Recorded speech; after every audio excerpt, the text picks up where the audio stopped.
तो नमस्ते दोस्तों, आप साथ में ओम जी वर्ल्ड में। दोस्तों, इस समय मैं मथुरा संस्कृत यूनिवर्सिटी के अंदर हूँ और आज मेरा सौभाग्य है कि मैं अ, अशोक कुमार अंकल जी, जिन्होंने 1975 के अंदर हमारे हॉकी को ओलंपिक मेडल दिया था, थॉमस वर्ल्ड कप मेडल। जी, वर्ल्ड कप। तो सर, जिस समय 1975 के अंदर जब आप मैच के अंदर गए थे, जी। तो मैच के अंदर जब आप जाने वाले थे, जब आप ग्राउंड के अंदर गए, तो आपको क्या लग रहा था उस समय? उसके पहले की बात मैं ज़रूर बताना चाहूँगा कि जब हमारी टीम कुआलालंपुर मलेशिया में पहुँचती है, तो होटल में जिसमें ठहराया जाता है उसमें हम एंटर होते हैं, तो मेरे सामने वार्डरोब में वर्ल्ड कप रखा हुआ था, सामने चमक रहा था, जिसको हम लोग 73 में 1973 में हमने कोशिश की थी जीतने की, लेकिन वो वर्ल्ड कप हमारे हाथ से स्लिप हो गया। स्लिप कैसे हुआ कि हमारी टीम हॉलैंड में 2 गोल से लीड लिए हुई थी और फील्ड में सुरजीत सिंह हमारे जो ग्रेट फुलबैक हुआ करते थे, उनके दनदनाते शॉट से 2 उन्होंने पेनल्टी कॉर्नर से गोल किए और टीम हमारी आगे हो गई थी 2 गोल से। हम श्योर हो गए कि 2 गोल हमारे लिए बहुत है, हम जीत जाएँगे। लेकिन सेकंड हाफ होते-होते सारा सीन बदल गया और उनकी टीम ने हमारे ऊपर 2 गोल करके बराबरी कर दी। एट लास्ट में कहानी ये है कि आखिर में ये है कि हम सडन डेथ में जिसमें पेनल्टी स्ट्रोक भारत को मिलता है कि आप सिर्फ गोल करो और आपकी टीम जीती है, लेकिन वो हमसे पेनल्टी स्ट्रोक भी मिस होता है। तो एक ऐसा सेटबैक था हमारी टीम के लिए जो हाथों से वो कप हमारे यहाँ से चला गया। तो जब मैं मलेशिया पहुँचता हूँ और टीम पहुँचती है, तो मैं वार्डरोब में देखता हूँ उसको अ अ, वर्ल्ड कप को, तो मैं उसके सामने जाके खड़ा हो जाता हूँ और मन में कमिटमेंट जो होता है, जैसे वर्शिप होती है, पूजा करते हैं, इस तरह से मैंने अपने आप को बातें करी अपने से कि मैं क्या कर सकता हूँ इसको जीतने के लिए, क्या कंट्रीब्यूशन मेरा होगा या होना चाहिए। तो वो चीज़ें दिल में आई और बस एक प्रण सा हुआ कि जितनी हॉकी मैंने सीखी है, उसको ग्राउंड पे लाना है, उतारना है। जो बहुत बड़ी बात है कि आपने जो कुछ पढ़ा लिखा है, अगर उसको एग्ज़ाम के टाइम में आप निकल आता है सही ढंग से, तो आप बहुत अच्छे क्लियर हो जाते हैं। तो वही खेल के अंदर है कि जो कुछ सीखा, अगर टाइमली वो चीज़ आपके दिमाग में आती रहे, आपके नर्वस सिस्टम में आती रहे, आपकी मसल्स जो है उसके मुताबिक एक्ट करें, तो वो चीज़ खिलाड़ी के लिए बहुत इम्पोर्टेंट हो जाती है। जी। तो वो मैंने कमिट किया और हमारी टीम ने टूर्नामेंट खेलना शुरू किया world cup. Third world cup था वो, जिसमें हम पार्टिसिपेट कर रहे थे। उसके पहले हमारी team bronze medal world cup में जीत चुकी थी 1971 में। 73 जो मैंने बताया कि हमारे हाथ से स्लिप हो गया, वो सिल्वर मेडल हमको मिला, गोल्ड नहीं मिल रहा था। तो वो चीज़ थोड़ी-सी कचोट रही थी और ये सब बातें होती हैं और हमारी टीम खेलना शुरू करती है। बड़े अप्स एंड डाउन उस मैच टूर्नामेंट में भारत की टीम को देखने को मिले, जिसमें हम एक बार ड्रॉ खेले हैं, एक मैच हम हारे भी हैं और जो बहुत मजबूत टीम थी जर्मनी की, उसको हमने 3-1 से हराया भी है। तो इस तरह की चीज़ें हम लोगों ने करी और उसके बाद फाइनल में सेमीफाइनल में हमारा मैच मलेशिया, जो कि लोकल टीम, वहीं की टीम, वहीं के लोग, उनके खिलाफ हमको सेमीफाइनल खेलना था। अ, हम लोग श्योर थे कि मलेशिया तो इतनी मजबूत टीम नहीं है, हम जीत जाएँगे। ओवर कॉन्फिडेंस नहीं, बल्कि हमारे अंदर से ये एक मजबूती थी कि हम उसको जीत जाएँगे। मैच शुरू होते और 10 मिनट के अंदर उन्होंने हमारे ऊपर एक गोल कर दिया। तो वो गोल उतारना मुश्किल हो गया हम लोगों को। बड़ी मुश्किल में एक गोल उतरा। जैसे ही गोल उतरता है, उसके बाद सेकंड गोल उनका हमारे ऊपर हो जाता है। तो एकदम से दबाव में टीम आ जाती है। हज़ारों लोग, कम से कम 50-60 हज़ार की उस स्टेडियम, मर्डेका फुटबॉल स्टेडियम, उसके अंदर मैच चल रहा था। तो उनके लोग भी बैठे थे, हमारे इंडियंस भी वहाँ कई लोग बैठे थे। इंडियंस कम्युनिटी भी बहुत ज़्यादा, साउथ साउथ इंडियंस बहुत ज़्यादा है वहाँ पर। तो वो जब होते-होते टाइम खिसकता चला गया, हमारी टीम ने 1 गोल और कर दिया तो टीम बराबर पे हो गई। बराबर पे नहीं होती है, हम हार रहे हैं 2-1 से, और सामने घड़ी लगी होती है, तो फील्ड के सामने एक टाइम का होता है, तो 35 मिनट का उसका टाइमिंग सेट कर रखा था। वो 35 मिनट मैं घड़ी देख रहा था, मेरी नजर नजर जाती है, तो घड़ी आते आते 21 मिनट के ऊपर खड़ी दिखती है। 4 मिनट हमारे पास बचते हैं खाली, और हम एक गोल से डाउन थे। उस जमाने की हॉकी में फ्रीक्वेंट चेंजेस, जो आजकल वर्तमान हॉकी में जिसका टोटल रूप बदल गया है, स्वरूप बदल गया है, ग्राउंड बदल गई है, रूल्स रेगुलेशंस बदल गए हैं, इक्विपमेंट्स बदल गए हैं, उसमें खिलाड़ी जो है 70 मिनट तक खुद खेलता था, 11 खिलाड़ी ही खेलते थे, चेंजेस बहुत कम होते थे, एक या दो, एक चेंज हो जाए बहुत बड़ी बात होती है। अब 4 मिनट जब बचते हैं, तो हमारे कोच मैनेजर के दिमाग में बात आती है कि क्यों ना हम फुल बैक को चेंज कर दें। असलम शेर खान एक नाम है, जिनके फादर साहब 1936 में ध्यानचंद साहब के साथ खेले थे, जब हमने जर्मन में हिटलर को हराया था 8-1 से। तो अहमद शेर खान साहब उनके पिताजी के वालिद साहब का नाम है, तो वो राइट आउट खेलते थे। तो वहां पर वो एक कनेक्शन हमारा था असलम शेर खान से। तो असलम शेर खान को 4 मिनट पहले माइकल किंडो, जो आज इस दुनिया में नहीं है, और उनकी जगह असलम शेर खान को रिप्लेस किया गया। असलम शेर खान अंदर आते हैं, और अभी बॉल को उन्होंने छुआ भी नहीं था कि मैंने जाके एक पेनल्टी कॉर्नर से थोड़ा बॉल का कंट्रोल मेरे पास थोड़ा रहा है, और गोल के मुहाने तक पहुंचने की मेरे अंदर एक काबिलियत थी कि टीम को मैं पहुंचा दूं, बॉल को पहुंचा दूं। तो वो चीज़ मैंने करी और पेनल्टी कॉर्नर अर्न किया हमने। तो असलम शेर खान को पेनल्टी कॉर्नर मारने के लिए बुलाया गया, जबकि सुरजीत सिंह ग्रेट वो मार मार के थक गए थे, गोल नहीं हो रहा था। होता है किसी किसी दिन, हर खिलाड़ी के साथ होता है। तो असलम शेर खान को एक चेंज के रूप में भेजा गया। वो आते हैं, पेनल्टी कॉर्नर की बॉल फेंकी जाती है, बीपी गोविंदा हमारे जो ग्रेट लेफ्ट हैंडर थे, जिनका मेरे साथ कॉम्बिनेशन बहुत अच्छा रहा, और एक जोड़ी के रूप में प्रसिद्ध थे, अशोक गोविंदा, इस तरह के चीजें उस हॉकी में देखने को सुनने को मिलती थी लोगों को। तो वहां जब बॉल फेंकी गोविंदा ने, और मैं एक, क्योंकि डी के ऊपर खड़ा होना पड़ता, तो मैं गोल के मुहाने की तरफ भागा हूं, और जब मैं भागा तो बस मैंने तख्ते पर गोल होने की आवाज सुनी कि असलम शेर खान का दंदनाता शॉट पाकिस्तान के मलेशिया के गोलकीपर के से निकल गया, और वो इक्वलाइजिंग गोल हो जाता है। अब वो इक्वलाइजिंग गोल हमारा होता है, तो एक्स्ट्रा टाइम मिलता है फिर उसके बाद। तो एक्स्ट्रा टाइम में हमारे बहुत अच्छे लेफ्ट आउट जो हरचरण सिंह साहब, जो आज भी में हैं, आर्मी में थे, पहले पुलिस में थे, फिर बाद में आर्मी में आए, तो उन्होंने विनिंग गोल जो है मलेशिया के खिलाफ किया, हम 3-2 का मैच जीते हैं। अब हमारी टीम फाइनल में पहुंचती है, और वो सवाल कि मैच से पहले क्या हो, तो मैच से पहले ये सब कहानी भी हो गई थी। मैच से पहले एक दिन का गैप था, हमारी टीम को रेस्ट मिला था, और जो ये मलेशिया से हम मैच खेले थे, वो था हमारा थर्सडे को मैच, बृहस्पतिवार को मैच था, फ्राइडे ऑफ था, सैटरडे को हमारा मैच था। तो फ्राइडे जो ऑफ था, तो हमारे कोच मैनेजर जो हैं, वो पूरी टीम को मलेशिया में गुरुद्वारे के अंदर, मस्जिद के अंदर, अपने चर्च के अंदर, और मंदिर, और इसके अंदर अपने मस्जिद के अंदर ले गए। हर जगह जितने धर्म है, हम जा जाके मंदिरों में जाके हमने मन्नतें मांगी, ईश्वर से प्रार्थना करी कि भारत की टीम को जिताए। ये मैच से पहले। अगले दिन मैच का दिन होता है, तो सुबह सुबह वो दिन शनिवार था, और शनिवार को हम लोग तेल चढ़ाते हैं। तो मेरे दिल में आई क्यों ना मैं तेल चढ़ा दूं, अब कमरे के अंदर तेल चढ़ाना, लेकिन मैंने वो भी कहा, तेल को शनि देवता को चढ़ाया।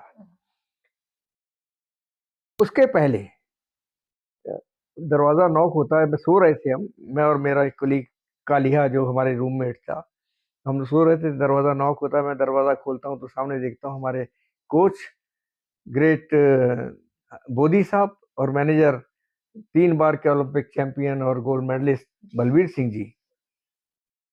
वो खड़े थे वो, हाँ भाई लड़कों तैयार हो आज मैच खेलने के लिए, आज जीतना है। उनके साथ एक सज्जन खड़े थे, जो वहीं के लोकल थे। उनके हाथ में एक बैग था।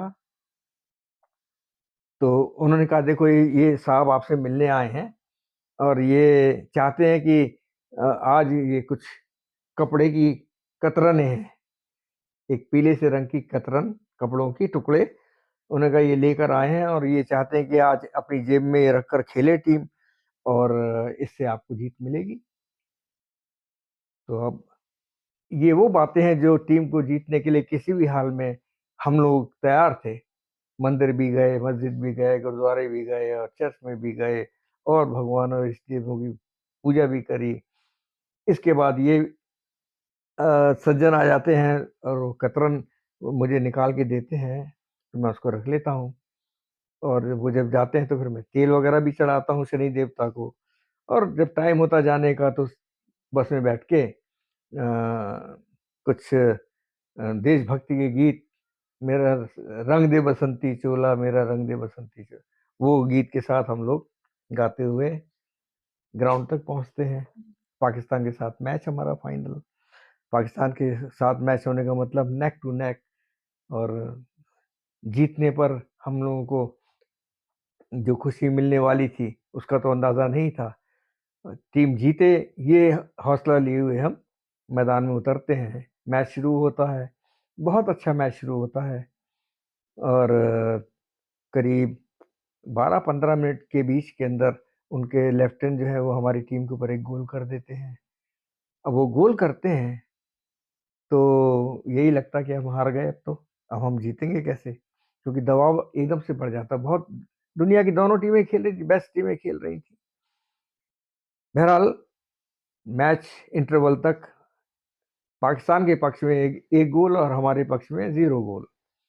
तो वो लीड कर रहे थे। इंटरवल होता है, इंटरवल 10 मिनट का होता है। इंटरवल में हम लोग इकट्ठे हुए, अपना पानी-वानी पिया, और जब दोबारा असेंबल हुए कि किस तरह से अब रीस्टार्ट किया जाए जिसमें कि हमारी टीम को जीत मिले, तो मैं ज़रा-सा थोड़ा-सा अ, कड़े शब्दों में बात करता हूँ कि ये अब 35 मिनट हमारी लाइफ के लिए वो टाइम है जिसमें हम जीत सकते हैं या हार सकते हैं।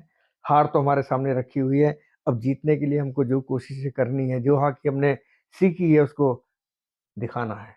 जी। सेकंड हाफ स्टार्ट होता है और 10 मिनट के अंदर ही हमारी टीम पेनल्टी कॉर्नर अर्न करती है, और वो अर्न जब करती है तो लेट सुरजीत सिंह वो इक्वलाइजिंग गोल कर देते हैं। जब इक्वलाइजिंग गोल होता है तो ऐसे में क्या होता है कि जितनी आपके अंदर की जो ताकत है इनर, हमारे अंदर 2 तरह की ताकतें हैं ना, एक तो मसल्स पावर है और एक आपकी इनर पावर है। इनर पावर तो बहुत ही स्ट्रांग होती है, उसमें मरने-मारने वाली बातें जिसमें या तो मर जाएँ या मार जाएँ, ये होती है। तो वो स्पिरिट हमारे अंदर से, टीम के अंदर से निकली और हमने खेलना शुरू किया। जब खेलना शुरू किया तो पाकिस्तान को हमने बहुत प्रेशराइज़ किया। इक्वलाइजिंग गोल हो गया। खेल खत्म होने में 15-16 का मिनट बाकी थे, तो एक पेनल्टी कॉर्नर टीम को मिलता है। हमारी टीम प्रेशर कर रही थी पाकिस्तान टीम को, पेनल्टी कॉर्नर मिलता है, जो गोल में ना जाकर अंदर पीछे की लाइन से चला जाता है। इसकी वजह से लॉन्ग कॉर्नर उस ज़माने में मिला करता था। आजकल तो 25 यार्ड से रीस्टार्ट हो जाता है। उस टाइम में कोने से हिट मारी जाती थी या पुश किया जाता था और उससे फिर खेल स्टार्ट होता था। तो हरचरण ने वहाँ से हिट मारी, जो अजीत पाल साहब जो गोल के मुहाने पे खड़े थे, उन्होंने रोकी।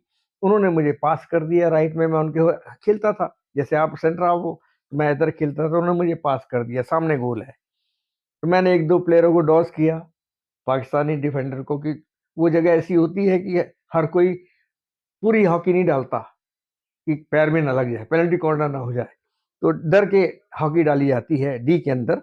इसकी वजह से मैंने 2 को डॉस किया और मेरे सामने, मेरे बगल में बहुत अच्छे मेरे राइट विंगर फिलिप्स खड़े थे।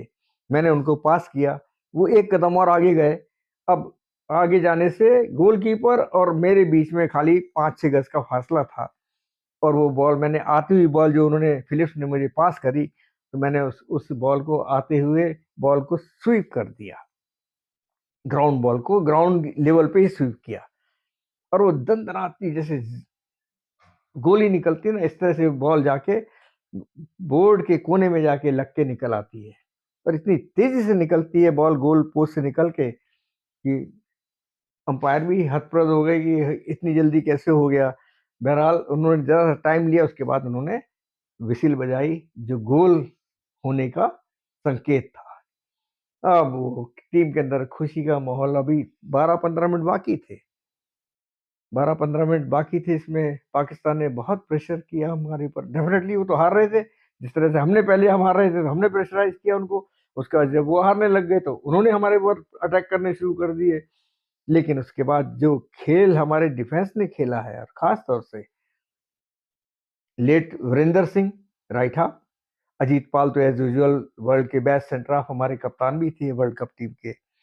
और लेफ्ट हाफ मुंशी, हम लोग उनको मुंशी कहते थे, उनका नाम महेंद्र महेंद्र सिंह था, जो आज दुनिया में नहीं है। तो उन्होंने इस्लाउद्दीन, जो एक बड़ा नाम था पाकिस्तान के राइट विंगर का और कैप्टन भी थे उस टीम के वो, और बहुत बेहतरीन हॉकी वो खेल कर गए हैं, जिसको जिनको अभी पाकिस्तान का सबसे बड़ा, जो जिस तरह से भारत रत्न अपना है भारत में होता है, इस तरह से वहाँ का सबसे बड़ा पुरस्कार उनको मिला है इस बार पिछले साल में। वो राइट विंगर थे, तो महेंद्र सिंह मुंशी ने उनको एक बार भी अपने साइड से नहीं जाने दिया। तो इस्लाउद्दीन अंदर की तरफ खेलने, अंदर की तरफ कट होना शुरू कर दिए और उन्होंने बहुत अटैक किए। लेकिन अजीत पाल, महेंद्र सिंह मुंशी और असलम शेर खान, इतने अच्छे से उन्होंने डिफेंस किया है। और सबसे बढ़कर हमारा गोलकीपर, जो उस दिन खेल कर गए हैं, वो उन्होंने ऐसे-ऐसे शॉट उस 16 मिनट के ड्यूरेशन में, इतने बड़े शॉट, इतने खतरनाक शॉट उन्होंने सेव किए कि बाद में मुझे कहना पड़ा कि अशोक दीवान, अगर तुम्हारे ये शॉट सेव नहीं होते तो हम इस वर्ल्ड कप को नहीं जीत सकते थे। तो उसके बाद व्हिसिल बजती है कि खेल समाप्त हो गया, और जब खेल समाप्त होता तो आप समझ सकते हैं कि हम लोग बल्लियों छलांग मार रहे थे, बल्लियों छलांग मार रहे थे। हैं? तो जी। ये कहानी थी उस मैच के पहले की। तो जिस हिसाब से आपने बताया कि उस समय की टीम भारत की इतनी अच्छी थी कि हैट्रिक मारी थी 2-2 बार, तो लगातार 6 गोल आए थे हॉकी जी, में। जी, जी। तो आज की हॉकी टीम कैसी है भारत की? नहीं, अब देखिए इसका स्वरूप बदल गया। आज की हॉकी, आज को हॉकी हम इसकी तुलना हम उस हॉकी से नहीं कर सकते। कहते हैं ना, ये एक एक ऐसी हॉकी थी जिसके अंदर खूबसूरती थी, जिसके अंदर कलात्मक चीज़ें थी, जिसके अंदर जैसे आर्टिस्ट कोई पेंटिंग बनाता है, इस तरह से हॉकी खेली जाती थी।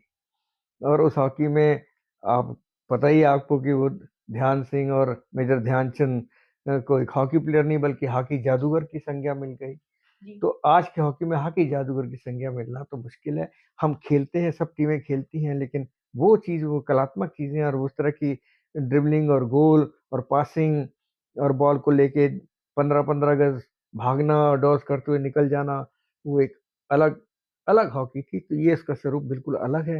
ये डिफरेंट हॉकी, इसको हम टर्फ हॉकी कह सकते हैं। लेकिन वो हॉकी जो ओरिजिन थी, जो शुरुआती दौर में खेली गई थी, वो तो रूह थी। वो एक कहते हैं ना, खेल की रूह थी। ये शरीर खेल रहे हैं, पावर चाहिए इसमें खेलने के लिए, तो ये पावर हॉकी हो गई है। तो वो गोल्ड मेडल जो हम लोगों ने जीते थे, डेफ़िनेटली उसके लिए सरकारों को भी काफ़ी कुछ करना चाहिए था कि टीम जीत कर आ रही है, और ओलंपिक में सिर्फ़ हॉकी की टीम ही जीतती थी। उसके पहले हमको और किसी में मेडल नहीं मिलते थे, सिवाय 1952 में एक रेसलिंग के अंदर हमको ब्रॉन्ज़ मेडल मिला था, 1952 में। उसके बाद हमको कोई मेडल नहीं मिला 70-80 तक तो। तो ये सब चीज़ें हॉकी ने दी, एक रुतबा दिया, एक जुट होने का संदेश दिया देश को। जब आप खेल कर आते हैं, तो पूरा देश आपके साथ जुड़ जाता है। ये तब आप एक पार्ट बन जाते हैं उस जीत के साथ, अपने आप से बन जाते हैं, कोई हो ना हो। तो वो सपोर्ट जो सरकारों को देना चाहिए था, वो उन खिलाड़ियों को नहीं दिया गया जो मेडल्स लेकर आते थे। सोने का मेडल, 4-4 मेडल्स लोग लिए बैठे हैं हमारे स्टॉलवर्ट्स, जिनके पास 3 गोल्ड मेडल और 1 सिल्वर मेडल। 2 नाम है मेरे ज़हन में, लेस्ली क्लाउडिया साहब और ऊधम सिंह साहब। ये वो 2 खिलाड़ी थे जिनके पास 3 ओलंपिक गोल्ड मेडल और 1 सिल्वर मेडल। लेकिन उनको आज तक सिवाय एक को पद्मश्री के अलावा दूसरा अवार्ड दिया नहीं गया।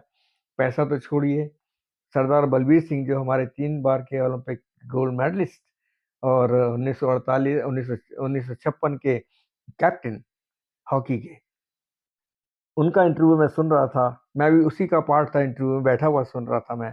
तो वो कह रहे थे कि हम लोगों को तो जीतने के बाद क्या होता है कि जब हम वापस लौटते हैं इंडिया, तो हमारे गले में फूलों के हार डाले जाते हैं, जो घर आते-आते सूख जाते हैं। मतलब इसके अलावा कुछ नहीं मिलता था, सम्मान मिल गया, हार डाल दिए, आप घर जाओ। तो ये चीज़ें हॉकी को उस जगह ले गई, क्योंकि हॉकी एक विरासत थी, विरासत का खेल है। हमारे पूर्वजों ने जो हॉकी खेली, आज जो खिलाड़ी खेल रहे हैं, वो विरासत है। उसको सँभाल के रखना, बचा के रखना। लेकिन आज के मुताबिक, आज वर्तमान दौर के मुताबिक वो सहूलियत, वो एक अच्छी ज़िंदगी, ये भी चाहिए उनको। पुराने खिलाड़ी तो खेल गए, उनको तो खाली मेडल मिला और उसके बाद जीवन भर कुछ भी नहीं मिला उनको तो। लेकिन कम से कम ये चाहते हैं हम कि हमारे वो खिलाड़ी जो जिन्होंने मेडल्स जीते, देश के लिए एक सम्मान बढ़ाया, उनको एक रुतबा मिलना चाहिए सरकारों से। जी। तो आपने आपने जिस तरीके से बोला और आपने जिस तरीके से मुझे चीज़ बताई, तो उस तरीके से मैं मैच के अंदर ही ऐसा लग रहा था कि मैं बैठ के मैच ही सुन रहा हूँ, मैच ही देख रहा हूँ। ऐसा मतलब आप समझ रहे हैं ना? हाँ, जैसे कि मैं ऐसा समझ ऐसा रहा लग रहा था हूँ। कि आप मैंने मैच ओल के अंदर, जी, आप बाहर न बैठे मैच नाइन देख रहे हैं। 1975 के मैच के अंदर मैं अभी इस समय हॉल के अंदर बैठा हूँ और आप आपने बताया कि जी, क्योंकि वो तो बिल्कुल से कहते हैं ना, जी। ठप्पा लग गया है दिमाग पे। हुँ, वो हार, इन उन हारों का जो हम हारे हैं और इन जीत का जो हमने जीती है, तो वो एकदम से। और मेरे अंदर एक चीज़ ज़रूर थी जो मैं इस बार लेके मैं कहता भी हूँ कि हर प्रैक्टिस के बाद शाम को जब अकेला मैं निकलता था कमरे में आने के लिए, तो दिमाग में अपनी रील, आज दिन भर के मैच हुँ, की, प्रैक्टिस की, हुँ, उसको चलाता था। अगर मैच खेला है तो जीते हैं तो क्यों जीते हैं, हारे हैं तो क्यों हारे हैं, दोनों की रील। तो उसमें क्या है कि अगर जीते हैं तो और हमको आगे बढ़ना है, और हारे हैं तो उस हार को हटाने के लिए मुझे और क्या करना है, किस तरह से खेलना है, उसकी प्लानिंग करना। तो ये सब चीज़ें चलती थी, तो याददाश्त उस मामले में। आजकल तो हमारे पास हर चीज़ मौजूद है, जी। हैं? वीडियोज़ मौजूद हैं, फ़ोन लगा दीजिए, उसमें अपना मैच देख लो आप। उस ज़माने में दिमाग था जो सारा ये काम करता था खिलाड़ियों का, और जब दिमाग काम करता है तो आप पूरे टो टू हेड तक आप इन्वॉल्व हो जाते हैं उसके अंदर। तो वो इन्वॉल्वमेंट जो था हमारे उन खिलाड़ियों का था, जिन्होंने देश के लिए 6 मेडल इन ए रो जीती हैं, फिर सिल्वर मेडल जीता है, फिर हमने एक गोल्ड गोल्ड मेडल जीता है, और उसके बाद 80 में हमने जाके फिर एक गोल्ड मेडल जीता है। तो ये मेडल्स हमारे लिए, देश के लिए एक बहुत बड़ी उपलब्धि रहे हैं, एक सम्मानजनक उपलब्धि रहे। और भारत का नाम तो वो तो इसमें अमिट हो गया, अमर हो गया, क्योंकि 2 हैट्रिक कोई भी देश ओलंपिक में अभी तक तो नहीं कर पाया, ना कर पाने की उम्मीद। मतलब 2 बार हुँ, हैट्रिक के थ्रू जीतना और 8 मेडल हासिल करना, तो हो सकता है 100, 200, 400 साल के बाद हो जाए। हुँ। तो अगर ये वाली जो हमने आपने जो जिस हिसाब से मुझे चीज़ें बताई हैं, अगर सबसे अगर कोई जैसे कि उस समय तो मेरे ख्याल से इस समय रिकॉर्ड्स नहीं होंगे और होने के चांसेस हैं ओलंपिक के अंदर। पर जिस हिसाब से अगर आपने बताया अगर इस वीडियो को और लोग देखें तो वो मैच के अंदर ही चले आएँगे। ऐसा है कि पर बहुत बहुत अच्छा लग रहा है कि आज के दिन कि हम ऐसे देश में हैं जिन्होंने 2 बार हैट्रिक मारी। 2 अगर हैट्रिक में, हाँ, 2 और अगर हाँ। एक और और कुछ जी, भी नहीं था हमारे पास, जी। जाने के लिए पैसे नहीं थे। पहला ओलंपिक जब गया खेलने गई है टीम, और सुन लीजिए 1928 में पहली बार जब हम भारत की टीम गई है, तो उसमें आर्मी के खिलाड़ी ज़्यादा थे, क्योंकि आर्मी ज़्यादा खेलती थी। और आर्मी के जितने भी फौजी रंगरूट जवान ऑफिसर, उन्होंने एक-एक दिन तनख्वाह डोनेट करी थी। तब हम उस पैसे से हम गए, हमारे पास कोई मिनिस्ट्री तो थी नहीं, फंड तो था नहीं, कोई व्यापारिक घराना तो था नहीं, कोई स्पॉन्सरशिप थी नहीं, जाते कैसे होंगे? कौन भेजता है? हम तो गुलाम थे, जी। हम तो स्लेव थे हुँ, इंग्लैंड के। हुँ, तो 1 दिन की तनख्वाह डोनेट करी, और खिलाड़ियों ने ये कहा कि हम कोई भी टीएडीए जो हमको 2 पाउंड मिलता है रोज़ का, हम नहीं लेंगे। हमको सिर्फ खाना चाहिए, हमको खाना मिल जाए, हम खेलेंगे। और वो उस खाने पर और वो फौजियों ने जो पैसा चंदा इकट्ठा किया, उसके बलबूते के ऊपर वो टीम पहली जीत कर आई थी। और वो स्टार्टिंग पॉइंट था हमारा, जिसके लिए ये कहा गया कि जिसके लिए ये कहा गया जब टीम 28 में बॉम्बे से निकली है, पहले पानी के जहाज से जाती थी, गेटवे ऑफ इंडिया से स्टीमर में बैठ के जहाज में बैठते थे वो लोग। तो सिर्फ 3 लोग छोड़ने आए थे सी ऑफ करने के लिए, क्योंकि इतना नाम ही नहीं था, पहली बार जा रही है, हॉकी क्या होता है ज़्यादा पता ही नहीं था। इवन गांधी जी को 36 में जब चंदा मांगने टीम, हमारे मैनेजर पंकज गुप्ता साहब गए और जगन्नाथ राव साहब गए जो कोच थे और एक मैनेजर थे, तो उन्होंने ये सोचा कि हमारे पास पैसा नहीं है, हम क्यों ना कांग्रेस कमेटी से पैसा मांग लें। लेकिन गांधी जी का उद्देश्य देश को स्वतंत्र कराना था, उन्हें इन बातों का ज्ञान नहीं था कि हॉकी क्या चीज़ है। तो उन्होंने कहा कि व्हाट इज़ हॉकी। जब चंदा मांगा कि हमको टीम भेजनी है, पैसा चाहिए कमेटी, कांग्रेस कमेटी से, तो उन्होंने एक लाइन कही थी जो लिखा है कि उन्होंने, गांधी जी ने कहा कि व्हाट इज़ हॉकी। उनका उद्देश्य दूसरा था। बहरहाल जब 36 में पैसा नहीं मिलता है तो बाहर निकलते हैं कोच मैनेजर, सोचते हैं क्या किया जाए, कहाँ से पैसा आएगा। 32 में 1932 लॉस एंजलिस में तो पंजाब नेशनल बैंक से उधार ले लिया था टीम को भेजने के लिए। पंजाब नेशनल बैंक से उधार लिया 32 में, 1932 में। 1936 में कैसे टीम जाएगी अभी हॉल वहां पर जर्मनी में, जहां पर हिटलर ने आयोजन किया है, जो ये मान के चला था कि मेरी जर्मन की टीम है वो पूरी दुनिया को जीत जाएगी, गोल्ड मेडल हम हासिल करेंगे। तो उसका पूरा जोर था इसके बात के ऊपर, टीम का जाना जरूरी था।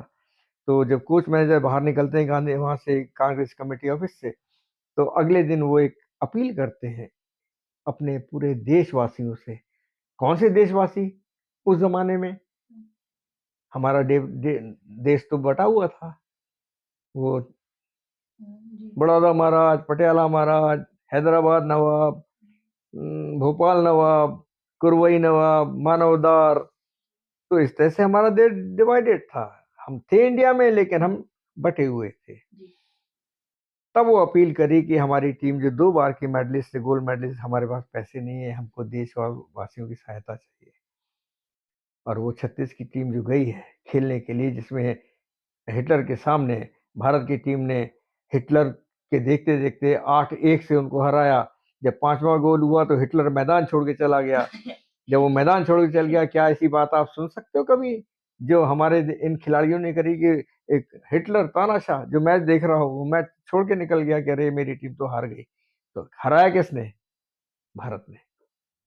जी। तो और ये वो चीज थी। और वो चंदा इकट्ठा होता है पूरे देश से, जिसके अंदर हैदराबाद भी शामिल है, जिसके अंदर भोपाल भी शामिल है, जिसके अंदर मानवदार भी शामिल है, कुरवई महाराज नवाब भी शामिल है, पटियाला महाराज शामिल है, महाराज बड़ौदा शामिल है, बिहार के एक राजा थे वो शामिल हैं, देशवासियों का 100, 200, 500 रुपए शामिल है। और सबसे बढ़कर वह झांसी हीरोज क्लब, जहां से ध्यानचंद ने अपनी प्रैक्टिस करी, कैप्टन रूप सिंह ने प्रैक्टिस करी कंकरीली पथरीली ग्राउंड के ऊपर। और जो इस बात का सूचक बना बाद में, जब ध्यानचंद की डेथ होती है तो उसी ग्राउंड के ऊपर उनका समाधि स्थल बनाया जाता है। जो एक बड़ी अनहोनी बात हमारे हिंदू रीति रिवाज में होती है कि कम से कम हम लोग शमशान भूमि में जाकर सारी क्रियाएं करते हैं। लेकिन झांसी वासियों ने आग्रह किया, लड़ बैठे, अनशन पे बैठ गए कि नहीं, ध्यानचंद ने यहीं से हॉकी स्टार्ट करी थी, यहीं से हमारे देश को मेडल मिले, इनकी समाधि स्थल झांसी हीरोज क्लब में ही बनना चाहिए। और वो समाधि स्थल वहीं बनाया गया। तो ये वो कहानी है हॉकी की जो अनूठी है। और हमारे इस देश के सम्मान को बढ़ाने में उस जमाने में कितनी सहायक सिद्ध हुई, आप खुद समझ सकते हैं। और सबसे बढ़कर बात जो मैं कहूँ कि जिनके हम गुलाम थे अंग्रेजों के, उनको 28 में जब जाते वक्त कुछ मैच खेले गए इंग्लैंड में और भारतीय टीम ने उनके टीम को तहस नहस करके हराया इंग्लैंड में प्रैक्टिस मैच में, तो इंग्लैंड हमसे डर गया। हमसे डर गया कि अगर अगर हम ओलंपिक में जाकर खेलते हैं और भारत से जो हमारा गुलाम है इनसे मैच होगा तो हम तो हार जाएंगे। तो उन्होंने 1936 तक अपनी टीम को ओलंपिक में नहीं भेजा। अरे भैया! तो मैंने गूगल में देखा था कि एक और जर्मनी के साथ मैच हुआ था, इसमें 16 और 16 एक से हराया था। 24-1 24-1 से। और 1932। 24-1 में से 10 गोल ध्यानचंद के, 11 गोल कैप्टन रूप सिंह के। जी। वो अमेरिका में अमेरिकन को हराया, तो आप सोच सकते हो कि अमेरिकन तो आज भी वैसे ही है और पहले भी वैसे ही थे। आज भी हम वैसे ही हैं, पहले भी वो वैसे थे। तो हमने उनको उस जमाने में 24-1 से हराया। 24-1 से, और उसमें से 10 गोल ध्यानचंद जी और के। जिसके बलबूते पे देखो, म्यूनिख ओलंपिक में जो ओलंपिक विलेज बना है, उसके अंदर कैप्टन रूप सिंह जो मेरे चाचा है, जी। उनकी एक रोड का नाम उन्होंने रखा, कैप्टन रूप सिंह बैंस स्ट्रीट रोड का नाम। जी। क्या ये किसी भारतीय के लिए छोटी बात है? बहुत बड़ी बात कि बहुत जर्मन जैसे शहर में, वो भी म्यूनिख जर्मन के जैसे। अंदर ओलंपिक विलेज में, उनके नाम की एक सड़क आज भी मौजूद है।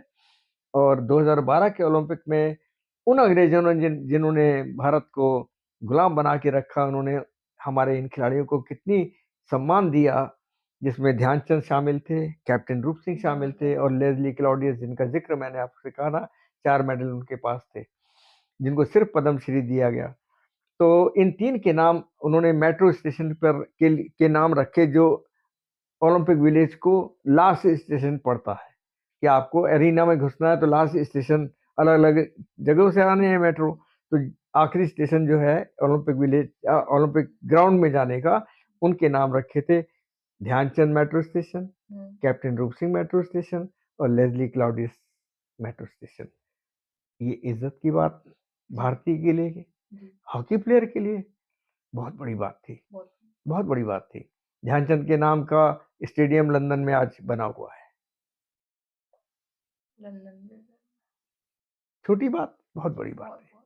तो ये चीजें हैं जिसकी वजह से ध्यानचंद, और ध्यानचंद अपने आप को क्या बोलते थे? मैं भारत का एक साधारण नागरिक हूँ। तो दोस्तों मैं आपको एक आखिरी चीज़ बताता हूँ कि जो अंकल जी हैं जिन्होंने इतनी सच्ची बताई, इनके पिताजी का नाम है ध्यानचंद जी, जिन्होंने देश में हॉकी को बहुत आगे बढ़ाया, और कितने मैच तो मेरे ख्याल से उन्हीं की वजह से जीते हैं, मुझे लगता है। जिन अगर हम बहुत से मैचों का स्कोर देखते हैं, 1000 गोल डोमेस्टिक जी और 1000 550 गोल इंटरनेशनल। 1000 गोल डोमेस्टिक। डॉन ब्रैडमैन जिनके लिए बोल के गया, एक बार ऑस्ट्रेलिया में मैच खेल रही थी भारत की टीम और ऑस्ट्रेलिया की टीम, प्रैक्टिस टेस्ट मैच था, जिसमें भारत ने उस टीम को 10 गोल से हराया था और डॉन ब्रैडमैन साहब उसके चीफ गेस्ट थे। तो सर डॉन ब्रैडमैन जब मैच में प्राइज देने के लिए ध्यानचंद के पास पहुंचे, तो उन्होंने बड़े उससे कहा कि ध्यान, तुम तो गोल ऐसे करते हो जैसे मैं क्रिकेट में रन बनाता हूँ।